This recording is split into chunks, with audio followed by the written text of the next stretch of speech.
al fin de semana. Viernes para despedir esta semana que ha estado un poquitito como rezagada, de si lluvia o no lluvia.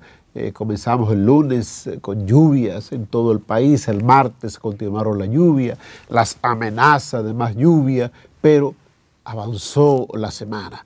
Miren, el pasado miércoles estuvimos invitados por el Banco Popular de la República Dominicana al lanzamiento de una nueva tarjeta de crédito de esta entidad bancaria, la famosa tarjeta Easy. El Banco Popular, junto a la empresa Visa, lanzó esta nueva tarjeta de crédito que proyecta ser muy atractiva por las tasas de interés más competitivas del mercado, distribuyendo en compras de supermercados, estaciones de combustible, consumos internacionales, entre otros beneficios a su tarjeta Ambiente. Hay que decir que el Banco Popular de la República Dominicana es una de las entidades bancarias pionera en la banca privada y que en todo su discurrir pues, se ha mantenido con cierta solvencia moral y, ¿por qué no?, también con mucha credibilidad. La tarjeta Easy que ellos pusieron pues, a circular, la pusieron a la disposición del público el pasado miércoles, pues ofrece un 5% de reembolso en todos los supermercados y estaciones de expendio de combustible del país, así como un 2% en devolución en todas las compras internacionales en línea y un 1% de redistribución en los retos de consumo. Esta tarjeta ofrece además las más bajas comisiones del mercado.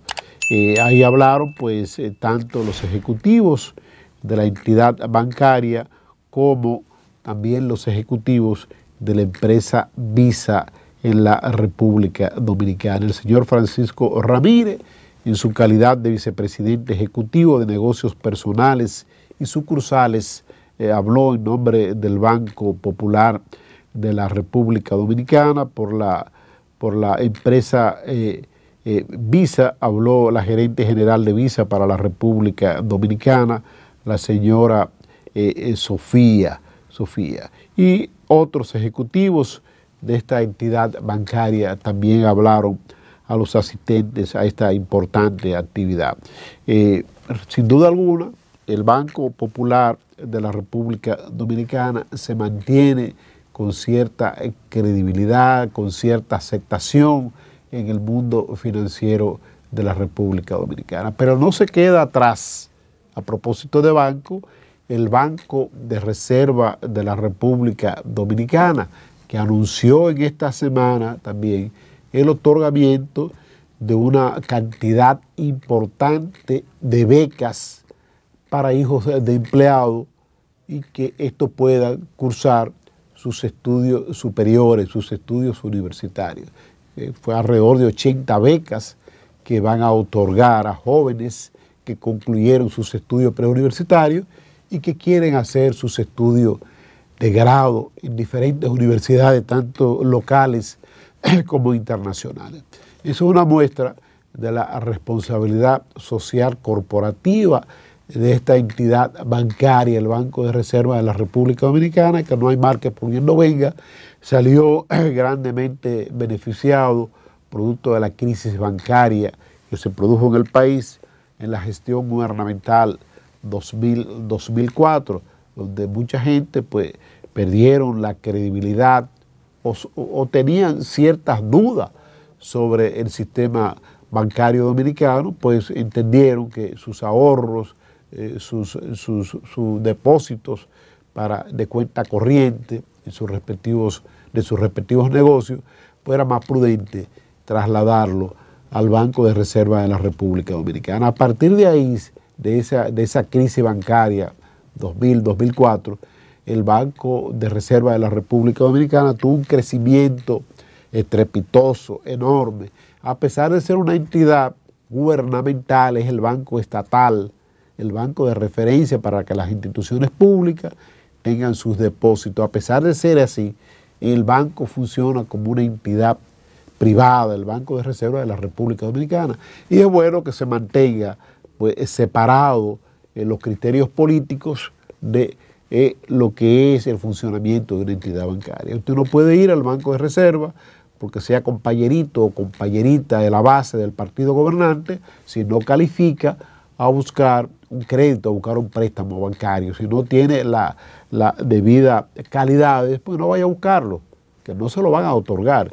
Y eso es bueno, porque eso justamente es lo que le da fortaleza a esta entidad bancaria, que junto al Banco de Reserva y otros bancos del sistema financiero dominicano, pues le dan cierta fortaleza a esta parte de las operaciones comerciales del país. Porque ningún país, señores, puede garantizar operaciones comerciales efectivas si no tiene un sistema financiero confiable, si no tiene entidades bancarias donde usted lleva su depósito y puede tener la confianza de que cuando usted lo necesite, ya sea con la emisión de un cheque o con el depósito de X cantidad de dinero a un suplidor en las cuentas de débito, pues ese dinero esté ahí.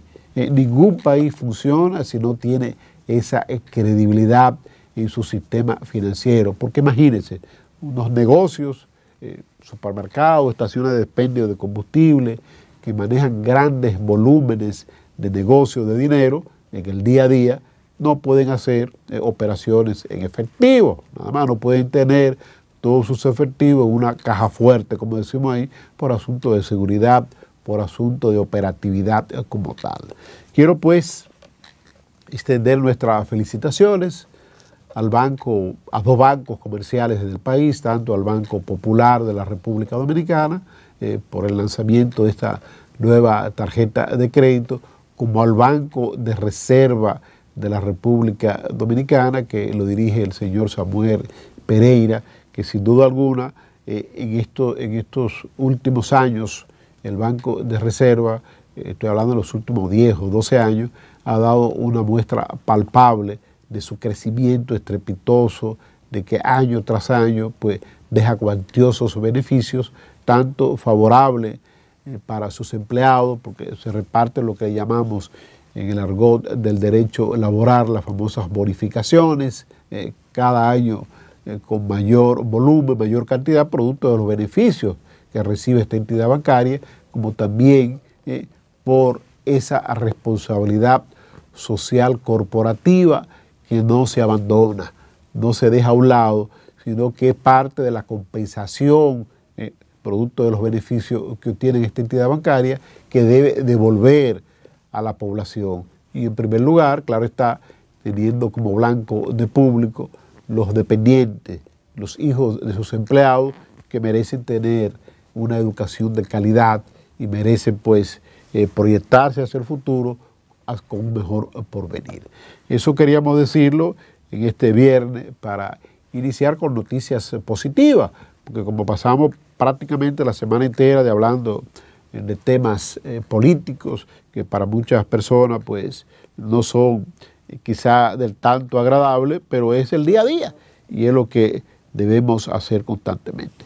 Miren, a propósito del tema político, hay un Twitter que subió una amiga nuestra, una economista de cierta prestancia en el país, que realmente merece nuestro comentario. ¿Por qué?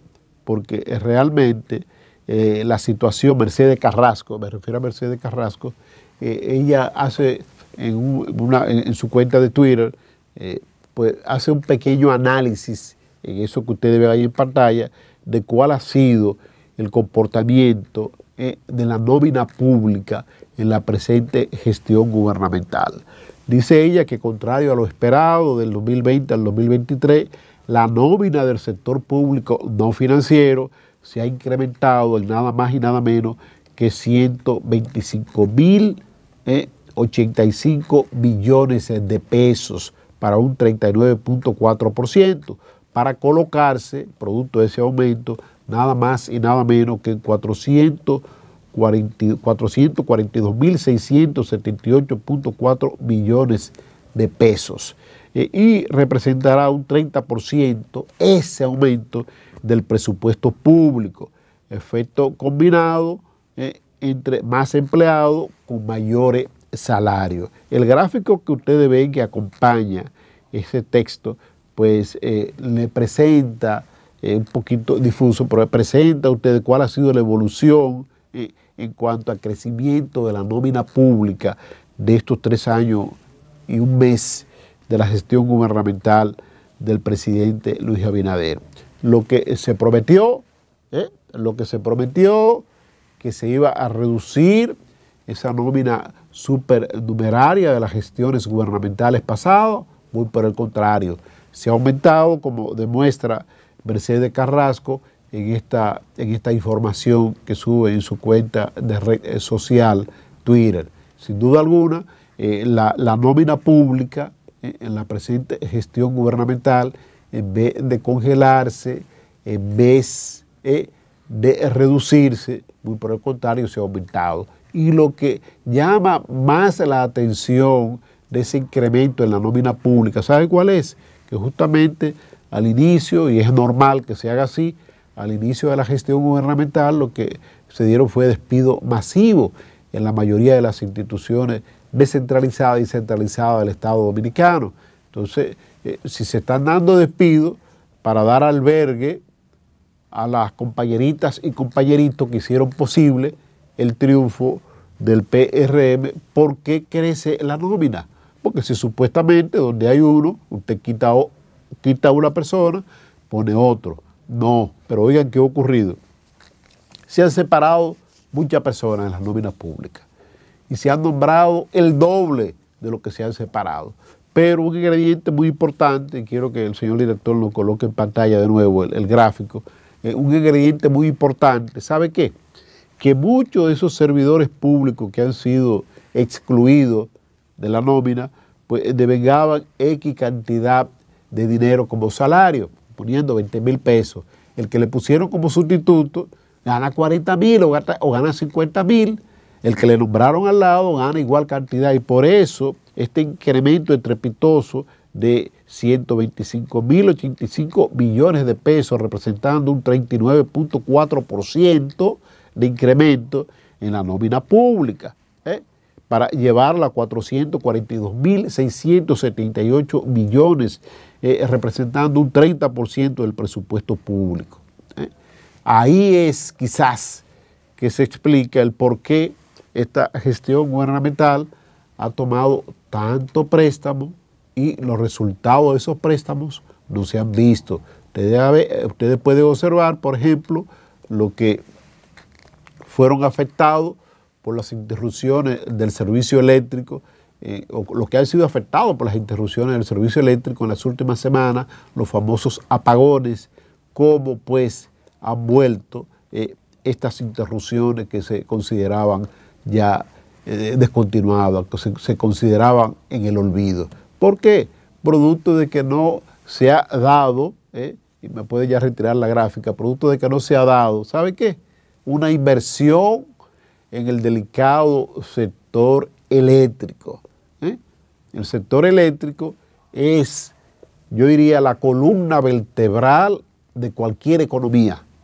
¿Por qué muchas empresas de zona franca, al inicio del presente siglo, a finales del pasado siglo, se retiraron de la República Dominicana y llevaron sus operaciones a otros países con iguales condiciones económicas que nosotros, pero con garantía de tener un suministro eléctrico de calidad?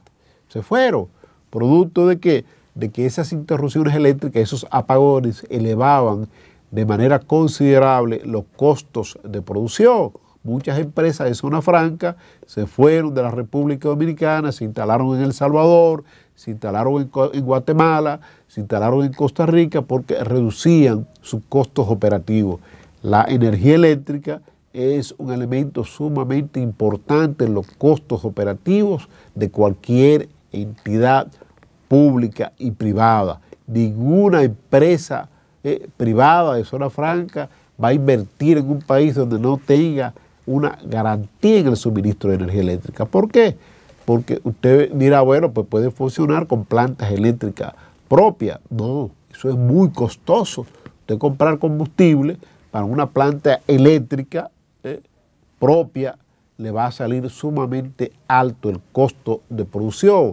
Entonces no podrá competir en precios con otras empresas que tienen menores costos de producción. Por ejemplo, el área textil, la zona franca textiles, huyeron raudo y veloz de la República Dominicana. Fíjense cómo luego del proceso de capitalización de las empresas públicas, muy en especial en el área eléctrica, que comenzaron a instalarse más fuentes de generación eléctrica, Punta Catalina, entre otras empresas de generación eléctrica, pues han vuelto muchas de esas zonas francas que se habían retirado del país, porque se ha reducido el costo de operación. Entonces, el volver a tener esas interrupciones eléctricas, esos apagones, en el área, muy en especial en el área de distribución eléctrica desde es odioso y es lastimoso.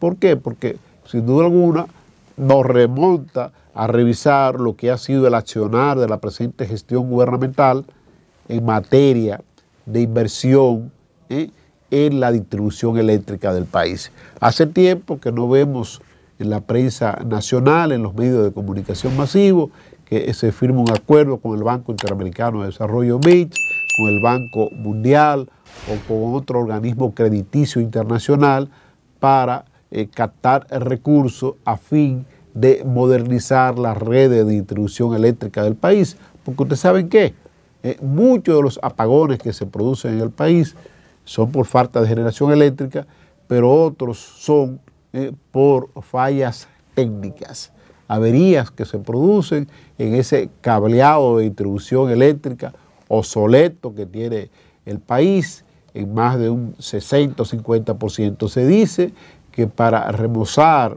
totalmente el cableado de distribución eléctrica en la República Dominicana se requiere una inversión de más de 10.000 billones de dólares, lo cual se ha reducido producto de las inversiones que se hicieron en gestiones anteriores en la instalación de los famosos circuitos 24 horas. Ahora tal parece que hemos retrocedido en eso, y eso es sumamente delicado porque mandamos una mala señal hacia el exterior de que aquí en el país no podemos instalar empresas nuevas en el área textil o en otros renglones, porque los costos de producción, producto de la inestabilidad eléctrica, serían muy caros. Cabe recordar un hotel que funcionó durante mucho tiempo allá en la costa norte del país, muy especialmente en el poblado de Luperón, Puerto Plata, el Luperón Beach Resort. Ese hotel pues desapareció, fue demolido.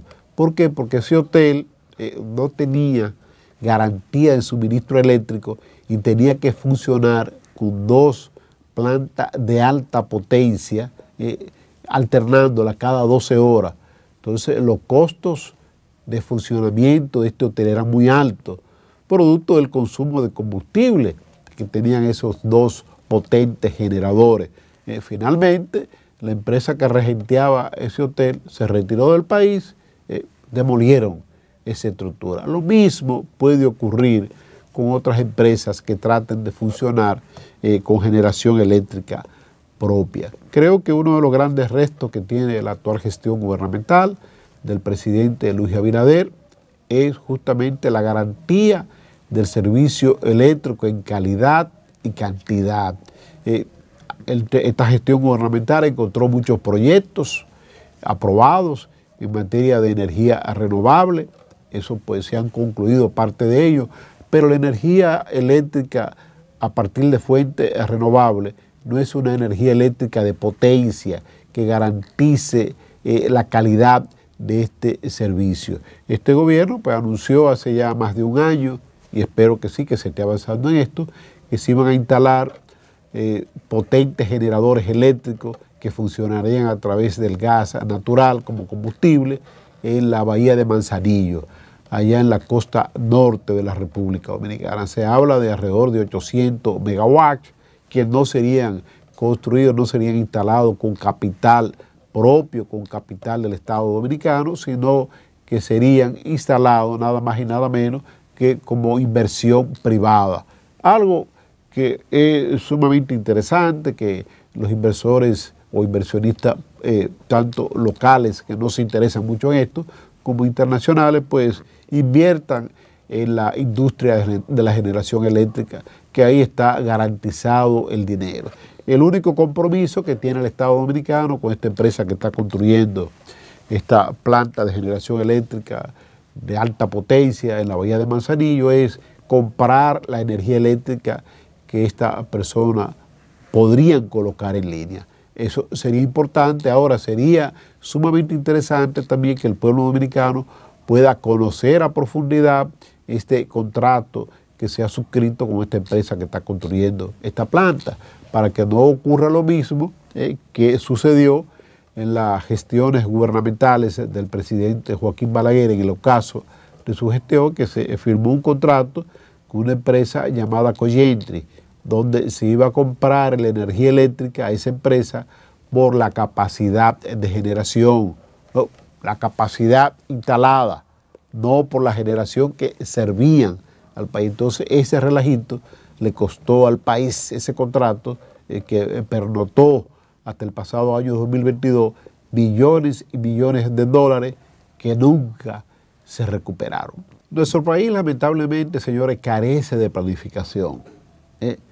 Lo que año tras año tenemos que enfrentar, no tenemos, valga la redundancia, un plan para hacerlo. Es el caso, en el mes de junio inicia la temporada ciclónica, que se combina con la temporada, con la estación más calurosa del año, que es el verano. Entonces, esa temporada ciclónica trae como consecuencia la formación de depresiones tropicales, de vaguada, tormentas, huracanes. Todos estos 4 fenómenos de la naturaleza que hemos hecho mención, pues producen lluvias. Las lluvias, pues, son muy buenas para reverdecer el campo, para llenar las presas de ese vital líquido, para reverdecer los parques, excelente. La lluvia es una bendición que nos regala Dios, pero esas lluvias también traen sus aspectos negativos, las inundaciones que se producen en las grandes ciudades, producto de no tener una limpieza a tiempo de los invernales o desagües pluviales, pero hay algo también importante que producen las lluvias. En los patios nuestros, de nuestros hogares humildes o clase media alta, pues siempre hay objetos abandonados que acumulan parte de esa lluvia. Esas aguas, pues, son focos importantes para la crianza de un mosquito. La picadura de un mosquito, esa simple picadura de un mosquito que puede producir el famoso dengue en cualquiera de sus variantes, o el dengue hemorrágico o el dengue clásico. El dengue hemorrágico es mortal. Muchas personas pierden la vida año tras año aquí en Cuba, en Puerto Rico, aquí en la República Dominicana, en las Antillas Menores, que son las zonas mayormente afectadas por las depresiones tropicales propias de la temporada ciclónica. ¿Qué sucede? Aquí en la República Dominicana esperamos que aumenten los casos de dengue para tener ese plan preventivo, ese plan educativo que tanta falta nos hace. Cuando comienzan a abarrotarse las emergencias del hospital infantil por excelencia, que es el Robert Rick Cabral, de otros centros hospitalarios infantiles, pues ahí comienza entonces, ahí la autoridad de salud despierta y dice, bueno, que el dengue está acabando con la población dominicana. Bueno, y ahora pues el Ministerio de Salud Pública y el Servicio Nacional de Salud prácticamente han declarado una alerta de emergencia, algo que no se debe esperar, señores. Desde que inicia la temporada ciclónica, desde que inicia la temporada de lluvia, pues debemos tener un plan a seguir, un plan a aplicar con campaña de concienciación hacia la población para eliminar todos esos focos que podrían ser criaderos por excelencia de mosquitos. La fuerza viva de la nación, entiéndase, las juntas de vecinos, los partidos políticos, el gobierno con las instancias gubernamentales que tienen que ver con el sistema de salud, deben también, y las alcaldías, deben también servir de elementos de orientación, de concienciación hacia la población para tomar medidas preventivas a fin de evitar la infección por el dengue. Pero no se hace lamentablemente. Ahora pues ya se está anunciando de que en los próximos días pues se van a iniciar jornadas masivas de fumigación, de eliminación de posibles criaderos de este mosquito vector. Como muy bien decía el pasado miércoles, aquí en Conversación Franca, el directo y apreciado amigo Joaquín Alberto Ramírez, que nos distingue cada miércoles con su presencia en su calidad de político y también, ¿por qué no?, profesional de la salud. Hay muchas características que la gente debe tomar en cuenta para ir de manera rápida al médico si sospechan que pueden estar contagiados del dengue. Esas características usted puede encontrarla en la página web del Ministerio de Salud Pública, pero decía Joaquín que en las palmas de las manos, esos moratones que a veces se presentan en personas que están infectadas por el dengue, o ya en la parte superior de las manos, también se pueden presentar ciertas características propias de esta picadura. Entonces vamos a esperar que las fuerzas vivas de la nación, las alcaldías, el gobierno central, desplieguen por todo el territorio nacional acciones concretas para ayudar a nuestra población, a nuestra gente, de que eliminen esos criaderos de mosquitos, porque no queremos tantas muertes producto de las infecciones con el dengue. Nuestra población infantil lamentablemente es la más afectada porque es la que pernota más tiempo en los hogares. Por suerte, ahora ya con el inicio de la docencia, de las clases en las escuelas y en los centros educativos privados, pues nuestros niños están menos tiempo en la casa y quizás ahí no puedan ser picados, no puedan recibir esta picadura de los mosquitos. Pero vamos a ver qué ocurre en los centros educativos donde van nuestros hijos, donde van nuestros nietos. Tienen las escuelas públicas del país bajo control los criaderos de mosquitos. Hay que ver eso. Me gustaría escuchar del Ministerio de Educación, que tiene suficientes recursos como para unar esfuerzos junto al Servicio Nacional de Salud y al Ministerio de Salud Pública, como para mantener bajo control los posibles criaderos de mosquitos en las escuelas. Porque hoy día los niños van a pernoctar más tiempo en las escuelas, con estas tandas extendidas, con la docencia extendida, van a estar de las 7:40, 7:30 de la mañana hasta las 4 de la tarde. Entonces, ese tiempo es precioso y ese tiempo queremos que nuestros niños pues aprendan, puedan tener la alimentación adecuada, pero sobre todo, que se tenga bajo control el área de influencia de estas escuelas para evitar el criadero de estos mosquitos. Una picada leve puede acercar a una persona hacia la muerte.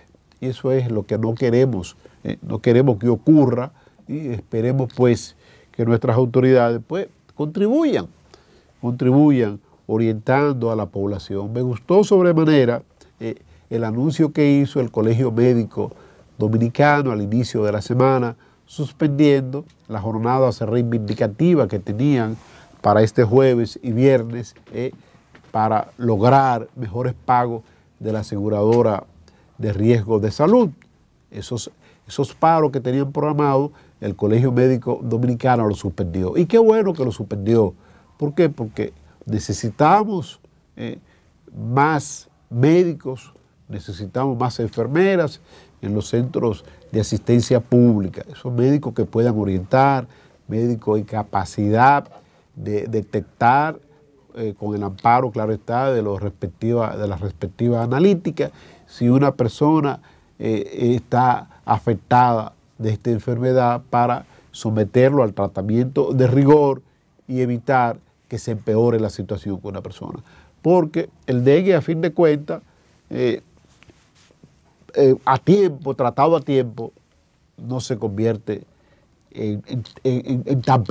con tanta peligrosidad, pero tratado a tiempo. Pero si usted deja transcurrir el tiempo, la reducción, la eliminación de las plaquetas en el ser humano, pues puede acercarlo a una situación fatal, que eso es lo que no se quiere. No queremos aportar más vidas a esta terrible enfermedad que se llama el dengue, pero queremos que las autoridades hagan su trabajo. Nosotros pues desde aquí pues, tratamos de orientar a la población. Me gustó el anuncio que han hecho los diputados del PLD y de otras fuerzas políticas que se van a unir a la jornada preventiva contra el dengue. Eso es lo que deben hacer, olvidarse de las banderías políticas, tanto la oposición como el gobierno, y aunar esfuerzos para prevenir. Como dicen los cubanos, prevenir cuesta menos que curar. Ustedes ven que en Cuba, año tras año, se dan menos decesos, menos personas afectadas del dengue. Y Cuba tiene las mismas características que nosotros. Cuando aquí llueve, y en Cuba está nublado, y se esperan lluvias, porque estamos, como diría el poeta Pedro Mir, en el mismo trayecto de los huracanes y las depresiones tropicales. Entonces, pero Cuba, a pesar de ser una nación con un sistema político totalmente diferente al nuestro, pero es organizado en materia de salud, en materia preventiva. Inmediatamente se anuncia la temporada ciclónica, se hace una poda masiva de árboles, que aquí lamentablemente en el país se hace cuando ya se está anunciando una temporada, un huracán que viene, hay que podar los árboles para que el sistema de distribución eléctrica del país no se vea afectado. En Cuba, muy por el contrario, se hace desde el mes de mayo. En junio inicia la temporada ciclónica y en mayo están ellos podando árboles.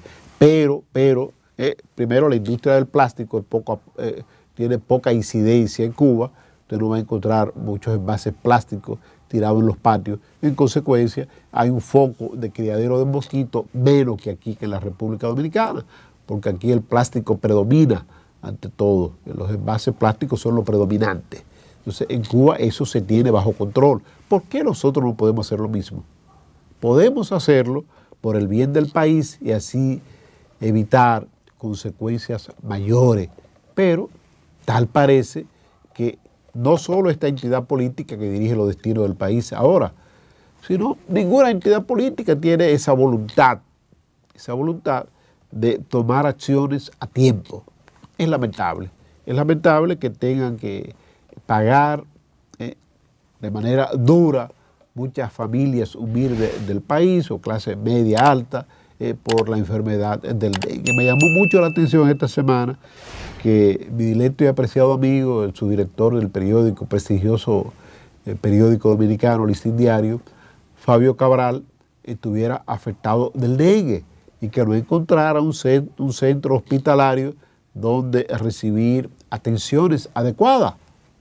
Me llamó mucho la atención porque justamente se supone que aquí en los centros hospitalarios privados, que le llamamos clínicas, o en los centros hospitalarios públicos, producto de que cada año tenemos estos casos, debería existir un área especializada en esto.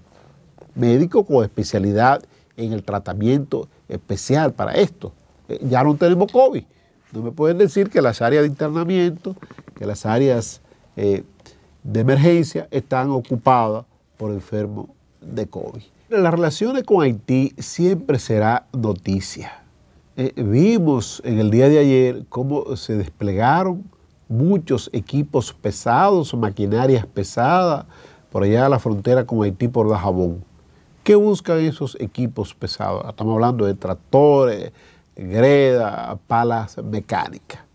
Lo que están es ya manillados, dirigidos por el Instituto Nacional de Recursos Hidráulicos, INDRI, a fin de tener un plan ya de acción para dejar sin efecto el canal que hace meses están construyendo las autoridades haitianas para secuestrar, si se quiere, las aguas del río Dajabón.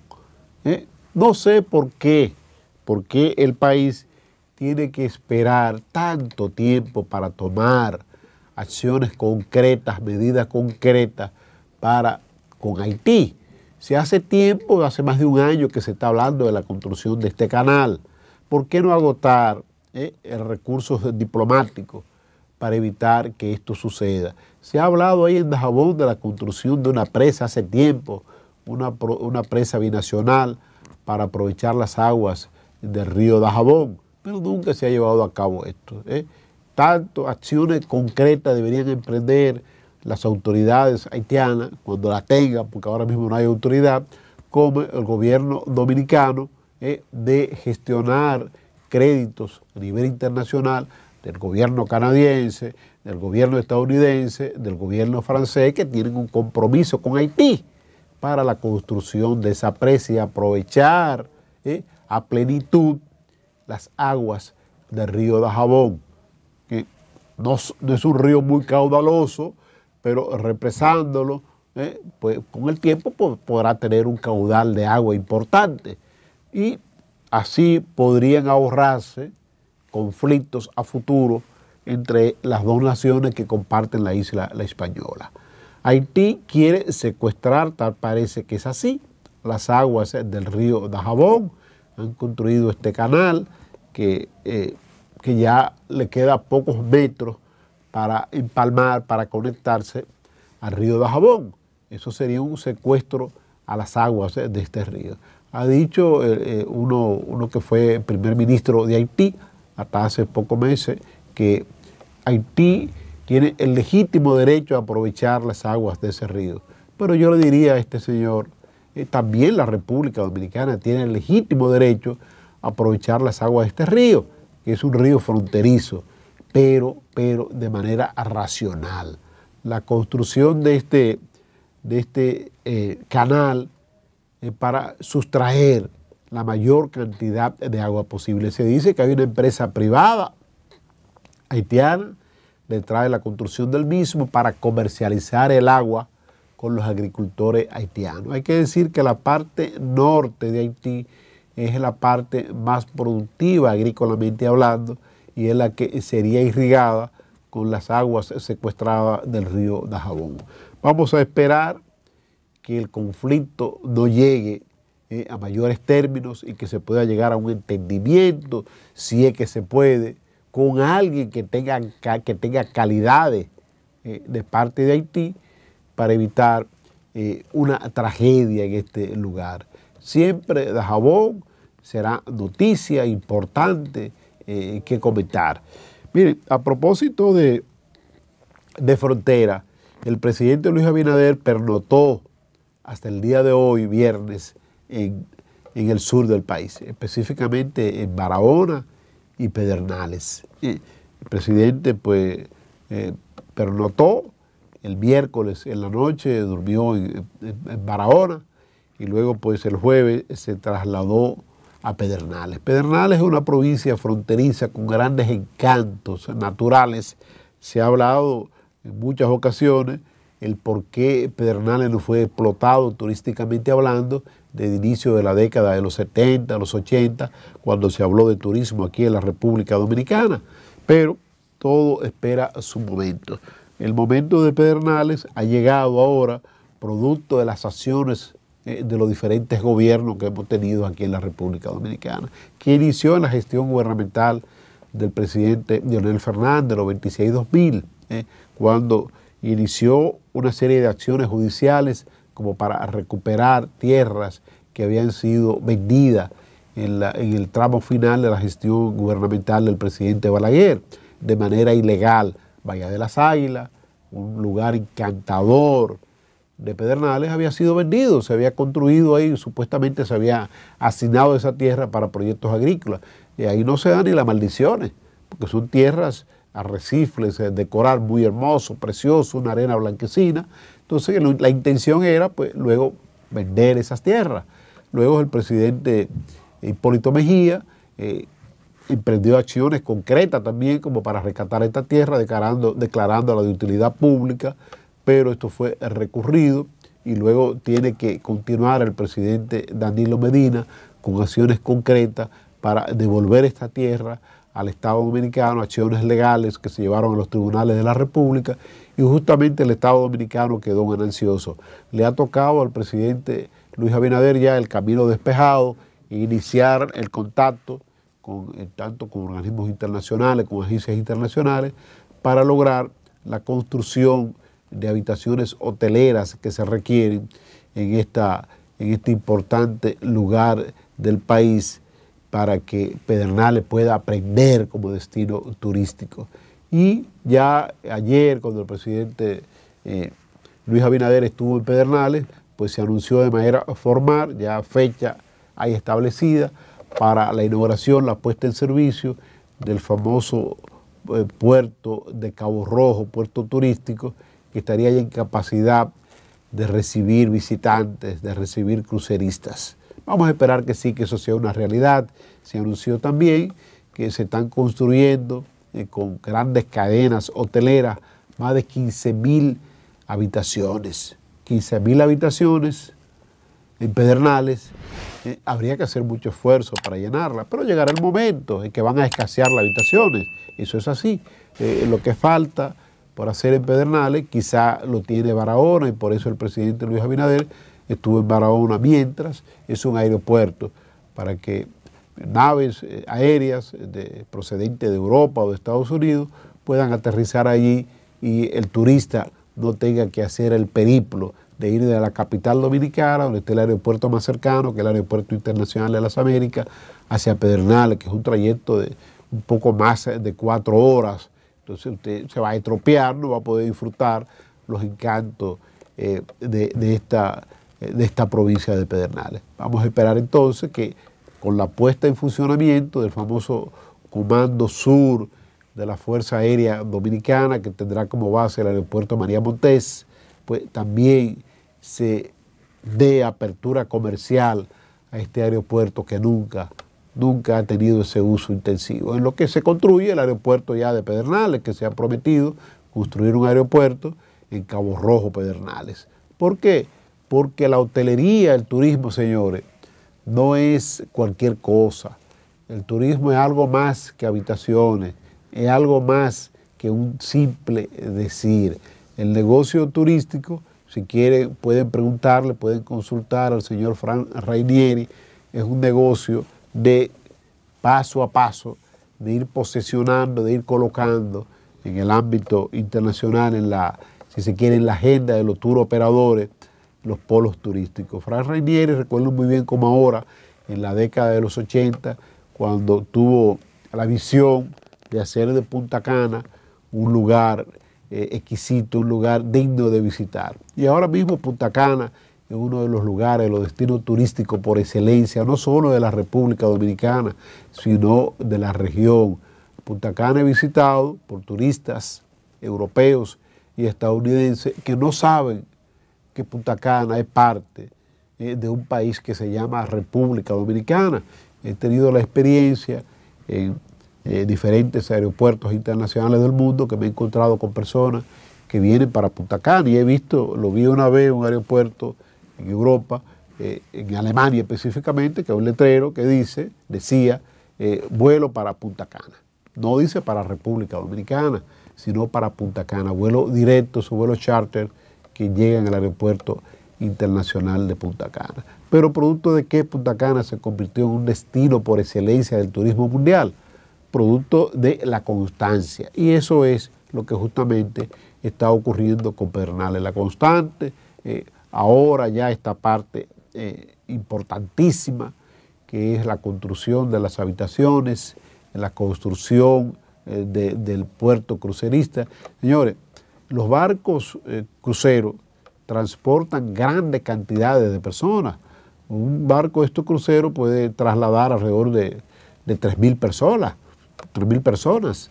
Y esas 3.000 personas, cuando toca el barco en determinado puerto, una gran parte de ellos se interesa en desmontarse, conocer el lugar donde tocó este barco. Imaginemos que de esas 3.000 personas que podrían venir en el primer crucero que ha anunciado hoy el presidente Luis Abinader, que visitaría Pedernales, que está anunciado para el 18 de diciembre, de esas 3.000 personas se desmontan 1.500 o 1.000.